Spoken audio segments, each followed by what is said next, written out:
Very good morning. In this video talk, we are going to talk about one more important activity in your writing skills, that is group discussions. इसमें हम देखेंगे कि group discussion क्या होता है और discuss करेंगे एक इम्पॉर्टेंट एग्जाम्पल. सबसे पहले इसकी मीनिंग हम देखेंगे. You can see on the screen. A group discussion is a formal discussion conducted on a topic among a group of 10 to 12 participants. 10 से 12 पार्टिसिपेंट्स होते हैं इस एक्टिविटी में. ये एक फॉर्मल डिस्कशन है ऑन अ पर्टिकुलर टॉपिक. कोई एक टॉपिक गिवन रहेगा जिस पे 10 से 12 कैंडिडेट्स या पार्टिसिपेंट्स पार्टिसिपेट करते हैं, टॉपिक के ऊपर अपने व्यूज़ देते हैं, अपने ओपिनियंस को एक्सप्रेस करते हैं. The participants analyse the topic from the respective angles and present their views and opinions. तो जो खुद के आपके ओपिनियंस है, खुद के आपके व्यूज़ है टॉपिक के ऊपर, वो आपको इसमें रखने हैं. The group is given a topic. जो टॉपिक रहेगा वो पूरे ग्रुप के लिए एक कॉमन टॉपिक गिवन रहेगा. They contemplate on it for a few minutes and then start discussions. The discussion is usually for 10 to 15 minutes. 10 से 15 मिनट तक ये डिस्कशन चलेगा. Experts listen to the members and evaluate them. So जो experts है, जो जज है हमारे, वो आपके टॉपिक्स को, आपके व्यूज़ को, ओपिनियंस को सुनेंगे और उसको एवेल्यूएट करेंगे. तो ये जो टॉपिक होते हैं ये डिफरेंट एरियाज से होते हैं. ये फैक्चुअल होते हैं, पॉलिटिकल होते हैं, सोशल होते हैं, एब्स्ट्रैक्ट टॉपिक्स होते हैं.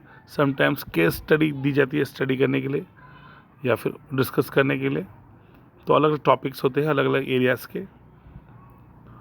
जनरली ये जो टॉपिक्स होते हैं ये अपडेटेड होते हैं, जनरल नॉलेज के टॉपिक्स होते हैं. ये जो एक्टिविटी है ये क्यों यूज़ की जाती है? It is use to select candidates for different courses और फॉर जॉब्स बाय एम्प्लॉयर्स. तो या तो किसी जॉब के लिए या फिर किसी कोर्स के लिए, हायर एजुकेशन के लिए अगर आप अप्लाई करते हैं तो ये एक्टिविटी कंडक्ट की जाती है to select candidates. They are use to gauge whether a candidate possesses certain skills required for pursuing a particular course or a job that involves working in groups, giving opinions and solve problems together to achieve common goals. इस activity के through ये जज किया जाता है कि particular candidate के पास वो स्किल्स है क्या, वो जो पर्टिकुलर कैंडिडेट है वो ग्रुप में काम कर सकता है क्या, उसके पास ओपिनियन देने की स्किल्स है क्या, किसी को सुनने की लिसनिंग स्किल्स है क्या, प्रॉब्लम सॉल्विंग स्किल्स है क्या. ये सब चीज़ों को जज किया जाता है during group discussion activity. Since communication is a two way process, जैसे कि हम जानते हैं कम्युनिकेशन जो होता है it's a two way process. It is important that besides speaking one listens to the participants in the group discussion and responds to their ideas और take them forward. So important ये भी है कि आप बोलते भी हैं ग्रुप डिस्कशन में और सुनते भी हैं. दोनों एक्टिविटी इम्पॉर्टेंट है इक्वली, क्योंकि ये एग्ज़ाम में एक्टिविटी है तो आपको यहाँ पे बोलना नहीं है, आपको अपनी आइडियाज़ हर मेंबर के बिहाफ पे लिखना है. कैसे लिखी जाती है ग्रुप डिस्कशन की एक्टिविटी, कैसे हम डेवलप करेंगे आंसर्स, हम देखेंगे इसी वीडियो टॉक में. सबसे पहले हम बात करते हैं कुछ ऐसे फ्रेजेस, ऐसे जो सेंटेंसेस जो आपको ये रखने हैं while writing this activity. The language of group discussions. Language कैसी होनी चाहिए, कौन से पॉइंट्स, कौन से फ्रेजेस, कौन से लाइन्स आपको यूज़ करने चाहिए to score marks. So here are some expression you can use to perform different functions during a group discussion. सबसे पहले है एक्सप्रेसिंग ओपिनियंस. अगर आप अपना ओपिनियन को एक्सप्रेस कर रहे हैं तो आपको I believe, I think, could I make a point please, in my opinion, it seems to me, ऐसे सेंटेंसेस से शुरुआत करनी चाहिए.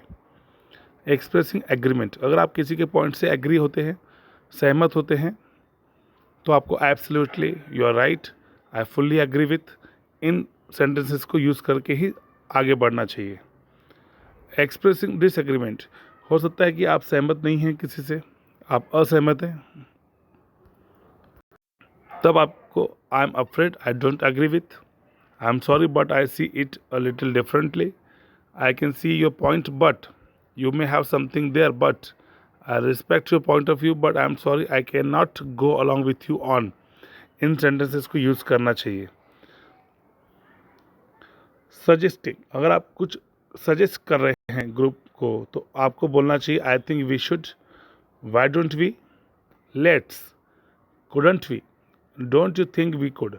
ऐसे सेंटेंसेस को यूज़ करना चाहिए। आस्किंग फॉर ओपिनियन, अगर आपने बहुत अच्छे से पार्टिसिपेट किया है और आपको लगता है कि ये ग्रुप एक्टिविटी है, आपको अपने कलीग्स को मोटिवेट करना चाहिए बोलने के लिए, तो आप उनके ओपिनियंस को इनवाइट कर सकते हैं। तब आप क्या सेंटेंसेस यूज़ करेंगे?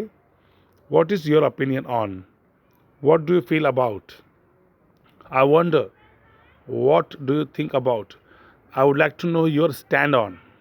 इन सेंटेंसेस को यूज़ करना चाहिए। इंटरप्टिंग, अगर आप किसी को इंटरप्ट कर रहे हैं, आप किसी के बोलते समय अपने सेंटेंसेस रखना चाहते हैं, तो आपको सेंटेंसेस बोलना चाहिए I am sorry to interrupt but, excuse me, could I add something please, that is true, sorry but. ऐसे सेंटेंसेस को आपको यूज़ करना चाहिए।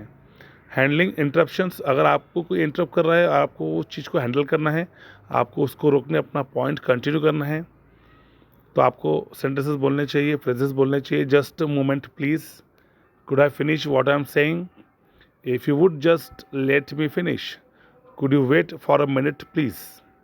ऐसे सेंटेंसेस को आपको शुरुआत करनी चाहिए। अगर आप ग्रुप डिस्कशन को कंक्लूड कर रहे हैं तो आपको सेंटेंसेस लिखना चाहिए। To summarise, to conclude, we can conclude by saying let's run quickly through the main ideas before concluding the discussion. इन सब सेंटेंसेस को कैसे यूज़ किया जा सकता है, हम एक प्रैक्टिकल एग्जांपल देखेंगे। सैम्पल एक ग्रुप डिस्कशन देखेंगे यहाँ पे।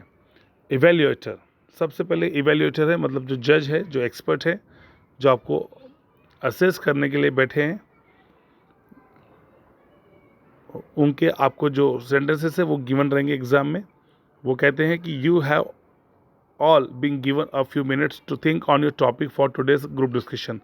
आपको कुछ मिनट्स दिए जाते हैं अपने पॉइंट्स पे सोचने के लिए, विच इज़, जो आपका पॉइंट है वो है, जो आपका टॉपिक है वो है, do you think teenagers should be given a separate mobile phone. क्या आपको लगता है क्या कि जो टीनेजर्स है, टीनेजर्स का मतलब है जिनकी एज है 13 से 18 साल तक, जो बच्चे हैं, उनको अलग से मोबाइल फ़ोन दिया जाना चाहिए या नहीं दिया जाना चाहिए। You may now begin the discussion, who would like to start. Evaluator ने अपने सेंटेंसेस बोले हैं, अब कैंडिडेट्स की बारी है कि वो अपने सेंटेंसेस को रखें।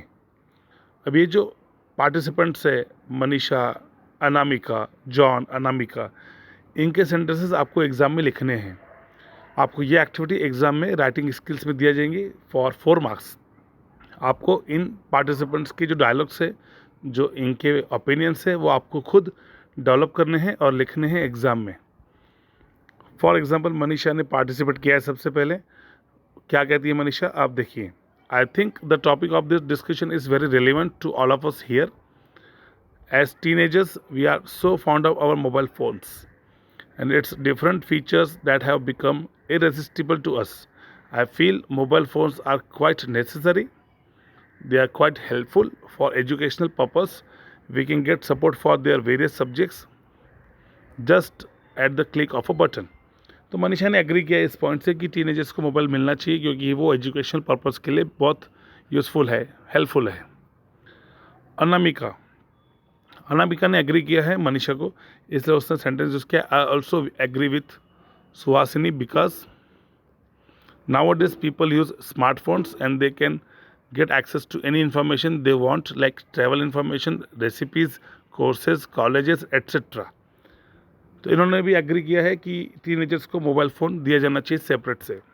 जॉन क्या कहते हैं, yes I would like to add to it, I don't think students use the mobile phones only for seeking useful information. They use it for entertainment too. They listen to songs, watch movies, etc. I'm afraid they see unsuitable things too. Moreover, they spend long hours on phone. अब इन्होंने थोड़ा सा points के topic के against बोलना शुरू किया है.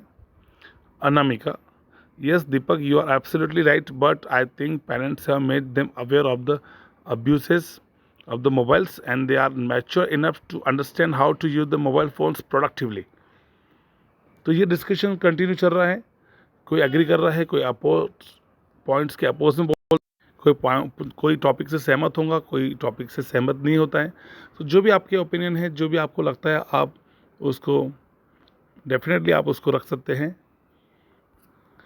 डिस्कशन कंटिन्यू चलता है. कहीं अनन्या ने पार्टिसिपेट किया है.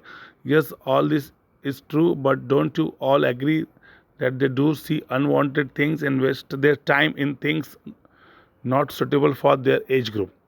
इन्होंने डिसएग्री किया है टॉपिक से. जॉन कहते हैं I agree with what Manjula says. Anamika says कि I feel that most of the students have forgotten the basic use of mobile phones. John, yes but students have become lazy. तो ऐसे discussion continue चल रहा है. Last में evaluator बोलते हैं, all right everyone, your time is nearly up. आपका समय यहाँ पे एंड होता है, समाप्त होता है. Could someone conclude please.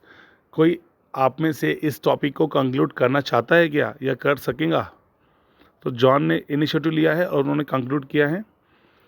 Taking the points into consideration, mobile is a good and useful tool, but a time period should be allotted to students to use mobile so that students do not become couch potatoes. Eye problems, posture problems, psychological problems have increased. They sometimes become violent if mobile phones are taken away from them. They can use these phones, but they should be made to use them judiciously. Judiciously मतलब कुछ guidelines होनी चाहिए phone को use करने के लिए. तो ऐसा उन्होंने अपने अपने पॉइंट्स रखे हैं. इसी तरह से आपको हर पार्टिसिपेंट के जो पॉइंट्स हैं वो डेवलप करने हैं और सेंटेंसेस रखने हैं, ओपिनियंस रखने हैं. वो अग्री भी कर सकते हैं, आप डिसएग्री कर सकते हैं. इस तरह से ग्रुप डिस्कशन की एक्टिविटी को पूरा किया जा सकता है. Thank you very much.